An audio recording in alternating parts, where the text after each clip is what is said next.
Hi, everybody. I'm Brittany Lewis, a breaking news reporter here at Forbes. Joining me now is fellow Forbes breaking news reporter, Ana Faguy. Ana, thanks for coming on. Thanks for having me. As we all know, Taylor Swift's stadium tour has really taken the U.S. by storm this year, and now she's taking Eras International. Before we get into the ticket prices, can you first tell us where is she going abroad? Yes, so Taylor Swift is adding another 38 international stops to her tour. She'll start this in 2024. She'll be going to a variety of European countries, including the United Kingdom, Spain, France, the Netherlands. She'll also be making stops in Japan and Singapore, as well as Australia. You're reporting that these tickets abroad will probably be cheaper. So first, can you walk us through why they were so expensive in the U.S. in the first place? Sure. So obviously, these are predictions for us right now. Tickets for the 2024 leg of Swift's tour have yet to go on sale. So, like I said, just predictions. But in the US, tickets were initially priced from $49 to $499 plus fees. And in the US, most of these tickets, well, all of these tickets initially are sold through Ticketmaster. But in Europe and in other countries, Ticketmaster doesn't have the same monopoly over the market. So fans can purchase the initial tickets from a couple of different sites, meaning that people aren't all going to the same source initially to buy those tickets. And when everyone ends up going to the same initial source, like Ticketmaster, for example, people buy those tickets and then they end up reselling the tickets. So the other thing that a lot of the European markets and other countries have working for them is that they have laws against reselling tickets that we do not have in the US. So there's a two-pronged part to this. There's one, the monopoly that Ticketmaster has in the US, and two, the laws in Europe and other countries that prevent the reselling of tickets that we saw happen so much in the US. Let's talk a little bit more about Ticketmaster. I'm sure whenever you bring that company up, Swifties remember trying to get their tickets back in 2022, this slight crashing, and it really drew the ire of a lot of people. They even got a Senate hearing over this. So can you bring us down memory lane and walk us through 2022, what happened with Ticketmaster and the Taylor Swift Eras Tour? Sure. So, as you said, a lot of the Swifties are upset when Ticketmaster's website crashed during the pre-sale ticket drop for the Eras tour. Ticketmaster ended up suspending sales after some fans waited for hours and didn't end up with tickets. Tickets ended up being oversold.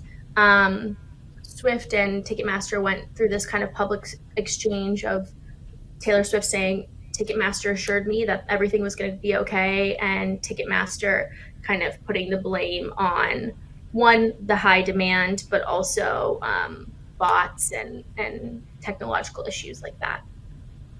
So that's one prong of the issue of why actually that tickets will be cheaper abroad. But the second, you said the other countries have rules and regulations in place. Can you walk us through some of those rules and regulations? So in the US, what we saw was people buying a bunch of tickets and then reselling them for inordinate prices. In a couple of countries, including Poland, Italy, Ireland, and France, for-profit ticket resales are banned. So that really decreases the chance of inordinate ticket prices for Swifties who are looking to see shows in those countries. Ana, I do want to talk with you about this dynamic ticket pricing, which is a very common practice in the US, not so much abroad. What can you tell us about it?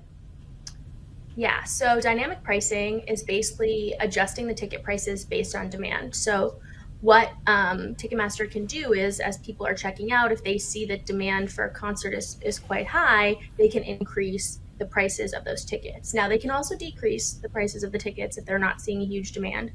But this practice of dynamic pricing is far less common in Europe than it is in the US. Some folks reported seeing it in the UK as Harry Styles tickets went up for sale, but there have been far fewer reports in Europe of dynamic pricing than there are in the US, where, like you said, it's very common. And is there any specific reason why this is happening so much more in the US opposed to abroad? I think just the lack of regulation over the industry. There's a lot of flexibility. I mean, Ticketmaster has a lot of the control, like we talked about earlier. But yeah, I mean, there are more rules abroad than there are here. And so I think Ticketmaster pushes those boundaries more. And so, with everything you've said, laying out the differences between Ticketmaster in the US versus Ticketmaster abroad, is there any indication that there will be a chaotic Ticketmaster rollout for her international leg of the tour? I think it's possible. Obviously, we saw it happen here. I think they're probably much more prepared to handle this demand now that they've seen what it could possibly be. Um, I think the one part that will be really interesting to watch is just how many American Swifties are going abroad to see these shows, and how much that shifts the demand that was already in the country. Do you have any insight of what these ticket prices will be abroad? It's hard to know exactly what they might be just because it varies depending on how big the demand is and where the stadium is and whatnot. But when Taylor Swift did announce her extra tour stops in Mexico, Argentina, and Brazil, the tickets in Argentina were about 153 US dollars before fees, which is a lot less money than Taylor Swift fans were spending here in the US.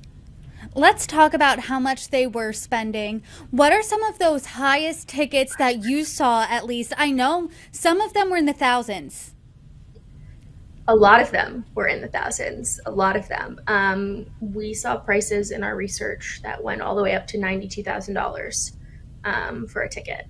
Some fans in the initial shows in Arizona and Atlanta were paying 17,000, 35,000. I mean, any number that you could imagine, we saw.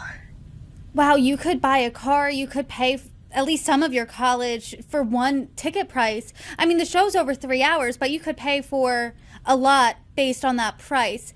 And going back to the international tour stops, when are these tickets going on sale? So tickets for those shows, registration for tickets for those shows is open right now and closes on June 22nd. And then in the coming weeks, Swift fans will find out whether or not they've been chosen for basically like the pre-approval, the verified fan program, if they can start to get those initial tickets. The first show on this leg of the tour is in February, so we're still a little ways away. Great. Ana Faguy, thanks for joining me.